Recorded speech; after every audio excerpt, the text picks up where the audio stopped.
नमस्कार, NDTV मराठीमध्ये सगळ्यांचं स्वागत आहे। गेले अनेक वर्षांपासून आपण ऐकतोय की माणसाने तयार केले ती म्हणजे फक्त आणि फक्त काँक्रीटची जंगलं। पण त्याला एक अपवाद म्हणून पुण्यातील खडकवासला परिसरामध्ये डोंजे नावाचं गाव आहे, तिकडे नारगोळकर परिवाराने एक स्वतःचं जंगल तयार केले। जवळपास 400हून अधिक झाडं इथे, वेगवेगळ्या प्रकारची झाडं आहेत, वेगवेगळ्या प्रकारचे पक्षी देखील इथे येतात।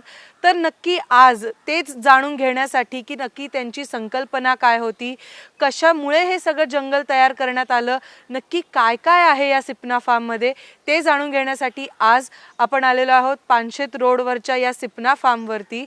आज आपल्या सोबत आहेत नयना नारगोळकर मॅम, तुमचं खूप खूप स्वागत आहे NDTV मराठीमध्ये। सुरुवातपासून आपण सुरुवात करूया। सिपना फार्म हे कशी संकल्पना आली? सिपना फार्म म्हणजे आधी आम्हाला जंगलाची, माझ्या मिस्टरांना खूप आवड होती, फोटोग्राफीची आवड होती, झाडांची आवड होती। याच्यातनं जेव्हा आम्ही जंगलातनं, वेगवेगळ्या जंगलातनं फिरत होतो, त्यावेळेला त्यांना असं वाटायला लागलं की एवढी जी जंगलं आपण बघतो पण ही खूप सगळ्यांना बघण्यासारखी नाही आहेत, तर आपण एक जे छोटंसं जंगल एक मॉडेल तयार केलं तर एक जवळच्या मुलांसाठी त्याचा उपयोग होईल किंवा शैक्षणिकच्या दृष्टीने त्याचा फायदा होईल। म्हणून आम्ही हे जागा घेत घेत 22 एकरमध्ये एक जंगल उभं करण्याची संकल्पना केली आणि अनेक प्रकारची झाडं इथे आणून वेगवेगळ्या आमच्या लोकांकडनं ती लावून घेतली आणि 2004 पर्यंत हे 22 एकरमध्ये एक दाट जंगल तयार झालेलं होतं की जिथे अनेक वेगळी वनस्पती आणि त्या वनस्पती लावल्यानंतर त्याच्यावर येणारे पक्षी, त्याच्यावर येणारी पाखरं किंवा त्याच्यावर येणारे किडे याची संख्या वाढत वाढत गेली। आणि आज आता ह्या क्षणाला इथे जी झाडं आहेत त्याच्यावर तुम्हाला जवळ 80-85 प्रकारचे पक्षी किंवा जे वेगवेगळे आम्ही आता गार्डन केले, बटरफ्लाय गार्डन केले, त्या बटरफ्लाय गार्डनमध्ये जवळ 60-62 वर्षभरात आलेली फुलपाखरं हे लोकांना अट्रॅक्शन किंवा वेगवेगळ्या शाळांना की ज्यांना माहिती नाही आहेत की अशी फुलपाखरं एवढी येऊ शकतात, याची संकल्पना आम्ही इथे आता तयार केलेली आहे। ते फुलपाखरांचा तुम्ही उल्लेख केला, फुलपाखरांना आकर्षित करण्यासाठी असं काय वेगळं त्या बटरफ्लाय गार्डन मध्ये तयार करण्यात आलेलं आहे? नाही, ह्या बटरफ्लाय गार्डन मध्ये आधी सुरुवातीला आम्ही अशी झाडं लावली की ज्याच्यावर फुलपाखरं जास्तीत जास्त अट्रॅक्ट होती आणि ही संकल्पना ज्यांनी केली त्यांनी आम्हाला झाडांची यादी दिली होती। तेवढी झाडं आम्ही, त्यातलं एखादं रेअर कुठलं झाड तिथे आता स्नेक वीड किंवा टणटणी किंवा एक्झोरा किंवा अशी जी जी झाडं आहेत की ज्याच्या फुलपाखरांना आकर्षित, फुलपाखरांना अट्रॅक्ट करतात आणि अजूनही ती फुलपाखरे यावीत म्हणून आम्ही एक फळांची करंडी ठेवली की ज्याच्यामध्ये अशी खराब झालेली फळं ठेवली की त्याचा जो रस सुटतो त्याच्यावर फुलपाखरं बरीचशी येऊन बसतात। आणि साधारणतः सप्टेंबर नंतर आम्ही जेव्हा बघतो तेव्हा जास्तीत जास्त फुलपाखरं तिथे फिरत असतात। आता हा थंडीचा सीझन आहे तर थोडी रेअर आहे, पण आता फेब्रुवारी मार्च पासून यांची संख्या अजून वाढत राहील आणि दर महिन्याला ही मॉनिटर केली जातात की किती फुलपाखरं इथे आलेली आहेत आणि त्याचे होस्ट प्लांट आमच्या आसपास सगळीच आहेत। त्यामुळे मॅक्झिमम फुलपाखरांची आम्हाला ही गार्डन एक पुण्यातलं एक आकर्षण म्हणून तयार करायचीच आहे। खरं तर पुढे जायच्या आधी मला प्रेक्षकांना खूप आवर्जून सांगावं असं वाटेल की तुमची इकडे नजर जिथपर्यंत जाईल हे सिपना फार्म ह्यांनी स्वतःहून तयार केलेलं आहे ना, त्याच्यात कोणाची मदत आहे ना, इकडे कोणी वेगळ्यानी येऊन काही झाडं लावलेली आहेत, पण हे त्यांनी स्वतःहून पहिल्यापासून केलेलं आहे। तर मॅम, जसं मी मगाशी म्हणलं की सुरुवातीपासून सुरुवात करूया। 2004 ला तयार झालं होतं, म्हणजे नक्की सिपना फार्म काय पद्धतीने तयार झालं होतं? हा, म्हणजे 89 पासून जेव्हा झाडांसाठी जमिनी खरेदी, त्याच्यावर लावलेली झाडं अशी लावत लावत माझ्या मिस्टरांनी जेव्हा हे पूर्ण जंगल 2004 ऑगस्ट मध्ये पूर्ण 22 एकरमध्ये जंगल तयार होतं आणि जंगलाचं ही आयडिया लोकांना काही कल्पना नव्हती। हा माणूस म्हणजे जे काय करतोय हे काय करतोय हे खरंच लोकांना माहित नव्हतं, पण ज्या वेळेला लोकांना असाही प्रश्न पडला असेल ना, का हे करतायत? म्हणजे जनरली लोकांनी असं विचारलेलं की माणूस जमीन खरेदी करतो आणि त्याच्यावर सिमेंटची मोठ्या मोठ्या बिल्डिंग तयार होतात, पण हा माणूस वेड्यासाठी फक्त झाडं लावत सुटलाय, म्हणजे हा ऍक्च्युली करतोय काय? पण जेव्हा 2004च्या 15 ऑगस्टच्या पेपरमध्ये चैत्राली चांदोरकर हिनी जेव्हा मोठा लेख लिहिला याच्यावर एका जंगल वेड्या माणसाची कहाणी, त्यावेळेला पुण्यामधल्या प्रत्येक माणसाला आयडिया आली की या माणसानी एक 22 एकरमध्ये मोठं जंगल तयार केलेलं आहे आणि त्यांना हे जंगल करायचं होतं, ते शाळातल्या पर्यावरण या विषयावर मुलांना इथे अभ्यास करावा म्हणून त्यांनी हे खरं तर सुरुवात केलं. पण म्हणजे जेव्हा जंगल तयार केलं आणि जेव्हा आम्ही हे फंक्शन करणार होतो, मीन वाईनमध्ये यांना फोटोग्राफीची आवड किंवा झाडांची आवड असल्यामुळे यांना अंदमानला गव्हर्नर थ्रू हे फोटोग्राफीसाठी गेले होते. आणि जी घटना घडली 26 डिसेंबर 2004ला, त्याच्यामध्ये ह्यांना म्हणजे हे लोक कुठे गेले ते अद्याप न कळल्यामुळे 2005 पासून मी आणि माझ्या कुटुंबियांनी हे जंगल राखायला सुरुवात केली. आणि त्याचबरोबर आमचे हे जे 2 कामगार आहेत ते जुने कामगार आहेत, त्यांनी मला हातभार म्हणजे केलेला. असं म्हणायला हरकत नाही की हे 22 एकर आज फक्त 4 जणांच्या खांद्यावर ओझं होतं फक्त तेवढंच. आणि मग आता आपण बघतोय की सिपना मधून बटरफ्लाय गार्डन झालं, त्याचं नक्षत्र वन पण त्यातनं एक तयार झालं. तर सिपना बद्दल तर तुम्ही सांगितलं, आता थोडस बटरफ्लाय गार्डनची ही संकल्पना नक्की कशी आली, का आली बटरफ्लाय गार्डनची? म्हणजे अनेक वर्ष माझ्या डोक्यात असं विचार आला की आता ह्यांनी जर जंगल उभं केलेलंच आहे, इथल्या वनस्पती लोकांना माहीत म्हणजे हळूहळू होतील, पण जरा मुलांना किंवा लोकांना अजूनही काहीतरी अट्रॅक्शन व्हावं म्हणून गेल्या 2 वर्षापासून माझ्या डोक्यातली कल्पना मी प्रत्यक्षात आणायला सुरुवात केली. पण गेल्या वर्षभरामध्ये मला एक छान माणूस भेटला की रजत जोशी म्हणून, की ज्याला बटरफ्लाय बद्दल माहिती होती आणि त्यांनी मला प्रोत्साहन देऊन आम्ही ही बटरफ्लाय गार्डन तयार केली. आणि तो दर महिन्याला येऊन मॉनिटर करून बटरफ्लायची संख्या किती वाढली किंवा किती कमी झाली जे काही आहे ते तो करून वर्षभरातल्या ह्या 60-62 जी फुलपाखरं आहे ती लोकांना एक अट्रॅक्शन झालेलं आहे. आणि ह्याच्यातून मला आवडलं की मुलांना पण अट्रॅक्शन झालं. आणि पुण्यामध्ये अशी बटरफ्लाय गार्डन असा खूप नाही आहेत. तर ही आपल्या इथे जर अशी संकल्पना उभी करून हे जर मोठं केलं. बटरफ्लाय गार्डन नाहीये, त्यासोबतच काही असे वेगवेगळे वनस्पती नाहीये जे पुण्यात नाहीयेत. तर इथे असे कुठले वेगळे वनस्पती किंवा झाडं असे आहेत आपल्या इथे? आपल्या इथे आता आपण बघतो की औषधी आयुर्वेदातली तर वनस्पती आहेतच, किंवा यांनी लावलेली की रेअर झाडं की कमंडलू, मुचकुंद किंवा रुद्राक्ष. त्याचे उपयोग काय असतात? आता रुद्राक्ष तर लोकांना माहिती झाले. आणि काही ज्या औषधी वनस्पती आहेत म्हणजे मुचकुंद वगैरे की ज्याच्या फळांचा उपयोग आपल्याला काही आयुर्वेदामध्ये होतो, किंवा डिकामली सारखी जी काही झाडं आहेत की लहान मुलांसाठी पूर्वी लोक त्याची पावडर करून हिरड्यांना वगैरे लावायची. अशी जी आयुर्वेदातली झाडं आहेत ती आम्ही इथे प्रत्यक्ष इथे रोपल आणून वाढवलेली आहेत. सुरुवातीला ही माळरानच होतं. आता एक प्रश्न खरं तर असा आहे तुमच्यासाठी मॅम, की ही तुमची खासगी जागा आहे, तुम्ही ह्याचं हमखास एक पर्यटन स्थळ करू शकले असतं. बट मी एक याबद्दलचा सिपनाबद्दलचा लेख वाचताना मी असं त्यात आवर्जून वाचलं होतं की जर तुम्हाला इथे पिकनिक स्पॉट म्हणून यायचं असेल तर हे तुमच्यासाठी ओपन नाहीये. कारण आम्हाला हा निसर्ग जपायचा आहे. म्हणजे पिकनिक म्हणलं की लोक नाही म्हणलं तरी थोडे दारू कुठे हे 100 धुमधडा म्हणजे असं वेगळ्या तऱ्हेचं वातावरण इथे तयार होईल. त्यामुळे आम्ही जेव्हा लोकांचे आम्हाला फोन येतात की आम्हाला हे सिपना फॉरेस्ट बघायचंय, त्यामुळे आम्ही अक्षरशः असं सांगतो की ज्यांना खरंच निसर्गाची झाडांची आवड असेल त्यांनीच आमच्या इथे या. म्हणजे आमचं हे काय आम्ही मोठ्या प्रमाणात कमर्शियल पिकनिक स्पॉट अजूनही केलेले नाहीये म्हणून. हे लोकांबद्दल झालं, पण आपल्या इथे बरंच आता पुण्यातच आयुर्वेद शाळा देखील आहे. तर तुम्ही त्यांच्यासोबत पण काही कॉन्टॅक्ट मध्ये आहात का, किंवा असे कुठले वेगळे प्रकल्प आहेत का ज्याच्यात तुम्ही मुलांना इथे आणून किंवा बॉटनीचे सुद्धा अभ्यास करण्यासारखं इथे बरंच आहे, तर मग तसे काही इथे विद्यार्थी येतात का?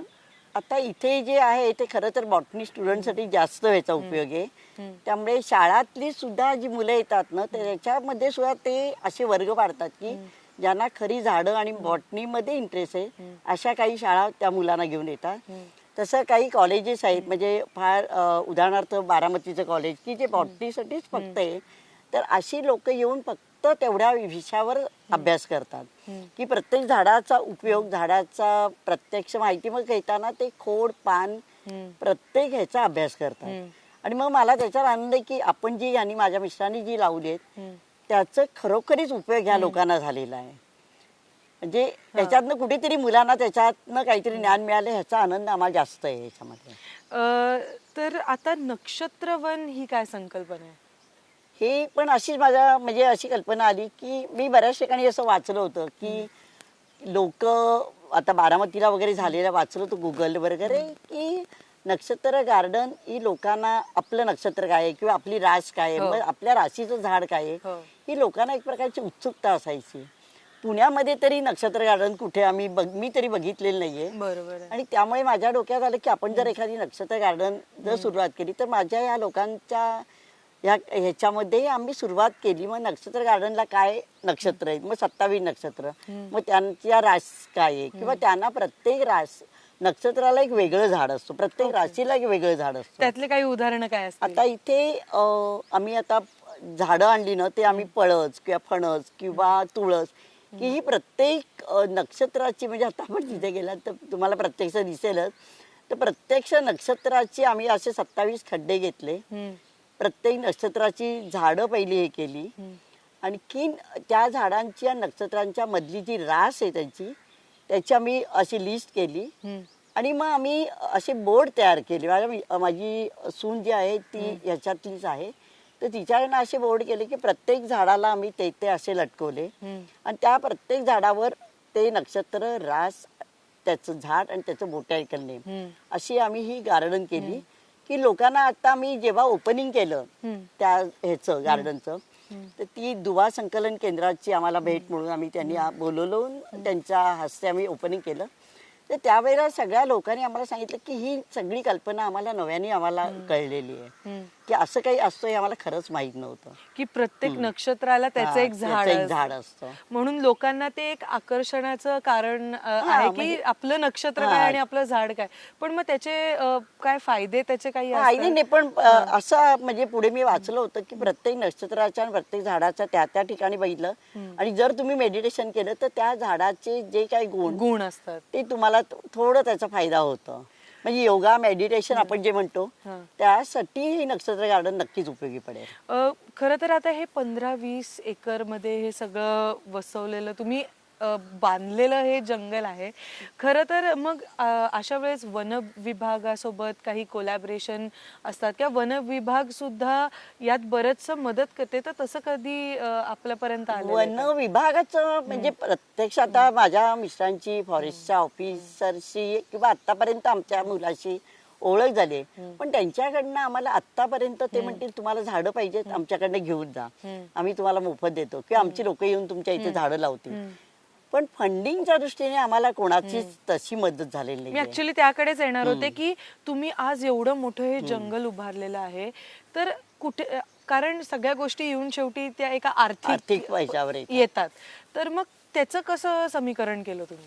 नाही, मग आता हे आम्ही जे सुरुवात केली किंवा आतापर्यंत बरीचशी आम्ही आमच्या खिशातनं पैसे हे केलं, कारण त्यांचं माझ्या मिस्टरांचंही स्वप्न होतं. बरोबर. मग हे स्वप्न जर उभारायचं तर आपण शेवटी मेहनत बरोबरीने आर्थिक जी काय असेल ती आपलीच पुंजी आपण वापरली पाहिजे शेवटी, असा विचार केला.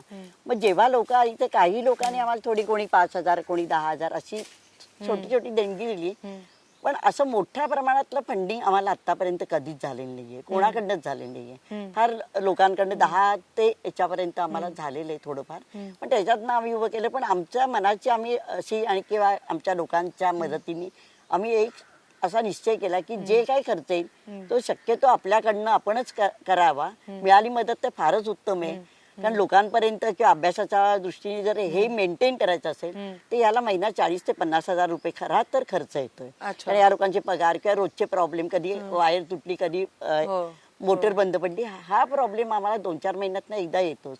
याच्यासाठी आम्हाला फंडिंगची आवश्यकता आहे. ती जर आम्हाला कोणाकडनं मिळाली तर आम्हाला फारच आनंद आहे. खरं तर हे एवढं सगळं मोठं उभारताना सगळ्यात जास्त आव्हानांना तुम्हाला सामोरं जावं लागलं, तर सगळ्यात मोठं आव्हान काय होतं या सगळ्यामध्ये? पहिलं म्हणजे आता ही जमीन तुम्हाला माहितीये पुण्यापासून जवळ आहे. बरोबर. त्याच्या किमती दिवसेंदिवस वाढत चालल्या आहेत. तर अशा ह्याच्यामध्ये सुरुवातीला आम्हाला यांच्यानंतर काही वर्ष आमची अशी गेली की आम्हाला कोणाचा त्रास नाही आला, पण काही वर्षानंतर आम्हाला असं लोकांना लोभ येतो, लोकांना जमिनीचा लोभ सुटला किंवा त्यांना पैशाचा इतकं अट्रॅक्शन असतो लोकांना आजकाल. मग त्याच्यामध्ये 12-13 वर्षापूर्वी आमच्या इथे एन्क्रोचमेंट झाली, जी आमच्या शेजारच्याच लोकांनी केली, की ज्यांच्या वडिलांना आम्ही जमिनीचा पैसा देऊन त्यांच्याकडनं खरेदी केली होती.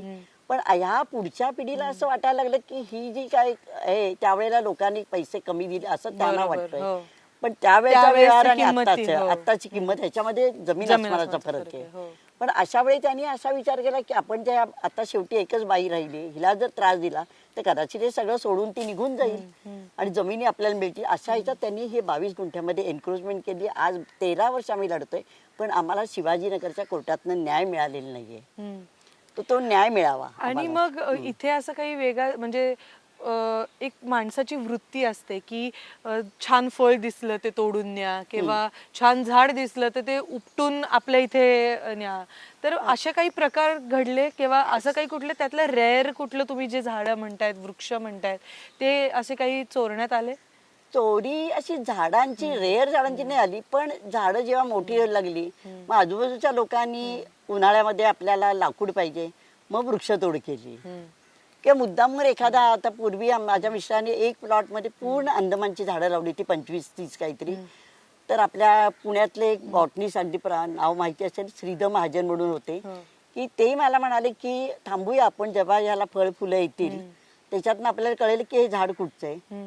पण जेव्हा झाडं 2 फुटाची झाली तोपर्यंत कोणीतरी त्याला आगच लावली, म्हणजे तो संपूर्ण प्लॉट गेला. हे असं नुकसान खूप झालं, पण त्याच्यातूनही आम्ही आमचं कुटुंब उभं राहून हे जे आहे ते मेंटेन करण्याचा मागे लागले. हो, ते आपल्याला दिसतच आहे. पण एक असा एक प्रश्न होता तुमच्यासाठी मॅम, की आपण बघतोय की पुण्यात वारंवार वृक्षतोड खूप होते, तर त्याच्यावरती तुम्ही निसर्गप्रेमी म्हणून काय सांगाल? मला असं म्हणायचं की निसर्गातली जी झाडं आहेत ती तशीच राहिली तर आज तुम्हाला त्याचा फायदा आहे. आता तुम्ही उन्हातनं चालत जाता, एका झाडाखाली उभं राहिला तर तुम्हाला सावली मिळाली तर तुम्हाला तेव्हाच बरं वाटतं की नाही. मग अशी जर वृक्षतोड केली आणि सिमेंटचं जंगल उभं राहिलं तर काही वर्षामध्ये असं दिसेल तुम्हाला की इथलं आता ग्लोबल वॉर्मिंग जी चालू आहे दिवसेंदिवस वातावरणामध्ये फरक पडेल. बरं, जमिनी जर सगळ्या जमिनीवर जर तुम्ही घरं बांधली तर तुम्हाला खायला प्यायला अन्न पण मिळणार नाही, कारण शेतीची जमीनच सगळी ह्याच्यामध्ये गेली. तर मला असं वाटतं की निसर्गप्रेमी जे लोक आहेत त्यांनी झाडं जास्तीत जास्त जपण्याचा प्रयत्न करावा. मॅम, इथून पुढे सिपनाचे पुढच्या 5 वर्ष तुम्ही सिपनाला कुठे बघता? आम्हाला असं वाटतं की हे एक पुण्यामधलं सर्वात मोठं जे मॅनमेड जंगल आहे हे असंच राहावं आणि विद्यार्थी शालेय किंवा वृक्षपरिचयाचे कार्यक्रम इथे मोठ्या प्रमाणात व्हावेत अशी आमची इच्छा आहे की हे जास्तीत जास्त लोकांपर्यंत ह्याची प्रसिद्धी म्हणजे त्यांच्यापर्यंत हे पोचावं आणि जास्तीत जास्त शाळा कॉलेजेस किंवा निसर्गप्रेम्यांनी इथे भेट द्यावी एवढीच आमची इच्छा आहे. काय एक शेवटचं की काय आव्हान कराल तुम्ही त्यांना किंवा निसर्गप्रेमींना, किंवा जे मी जसं सुरुवातीला म्हणलं की अनेक वर्ष झाले आपण फक्त बघतोय की कॉन्क्रीटचे जंगलं तयार केली जातात, पण आज आपण बघतोय की एवढं निसर्गरम्य, लोकांना निसर्गात रमायला आवडतं पण निसर्गासाठी काय करण्यासाठी ते थोडंसं त्यांना नको असतं. पण आज म्हणजे आम्ही आता इतके वर्ष आम्हाला असं अनुभवलंय की प्रत्येक पक्षी हा झाडावर येऊन बसलेला असतो. आज त्यांच्यासाठी जर तुम्ही झाडं लावलेली असेल, झाडच जर तोडली तर त्या पक्ष्यांनी तरी कुठे राहावं. शेवटी म्हणजे असं मला जेव्हा असं माझे मिस्टर नेहमी म्हणायचे की झाडं बोलतात किंवा झाडं पक्षी आपल्याला विचारत असतो, ह्याचा अनुभव मला सुरुवातीला आलेला. जेव्हा मी त्यांच्यानंतर जेव्हा इथे प्रवेश केला त्यावेळेला असं मला जाणवलं की इथे 2 सेकंद का होईना पक्ष्यांचा किलकिलाट मला ऐकवला की जणू काही आपल्याला ते विचारतात की आम्हाला रोजचं खाणं देणारा किंवा रोजचं पाणी देणारा किंवा आम्हाला जपणारा माणूस गेला कुठे. हे जेव्हा जाणवलं तेव्हा मला असं वाटायला लागलं की निसर्गामधली प्रत्येक झाड हे आपल्याला कुठेतरी आव्हानात्मक आहे. आणि माझं म्हणणं आहे की माणूस तुम्हाला कधीतरी त्रास देईल पण झाडं तुम्हाला नक्कीच त्रास देणार नाही, त्याचा उपयोगच तुम्हाला पुढे होईल. नक्कीच. आपण जसं बघितलं की त्यांचं असं आव्हान आहे की प्रत्येक झाड हे काही ना काहीतरी आपल्याशी बोलत राहतं. तुम्ही निसर्गात रमता पण निसर्गासाठी काहीतरी केलं पाहिजे आणि त्याचंच एक प्रतिबिंब, त्यांच्या या विचाराचं प्रतिबिंब आपण हे सिपना फार्ममध्ये बघू शकतो. खरं तर आता ही काळाची गरज आहे की निसर्गाला जपणं ही आत्ता सगळ्यात मोठी काळाची गरज आहे आणि जर ते आपण केलं नाही तर त्याचे दुष्परिणाम तर आपण त्याचा विचारही करू शकत नाही. म्हणून आत्तापासून जर आपण ते केलं तर नक्कीच आपल्याला त्याचा फायदाही होईल आणि जे लोकांना निसर्गात रमायला आवडतं त्याच सोबत तुम्ही निसर्गासाठी काही केलं तर त्याचा फायदा आपल्या पुढच्या पिढीला तर नक्कीच होणार आहे. कॅमेरा पर्सन निकेतन मानेसह मी रेवती हिंगवे, NDTV मराठी, पुणे.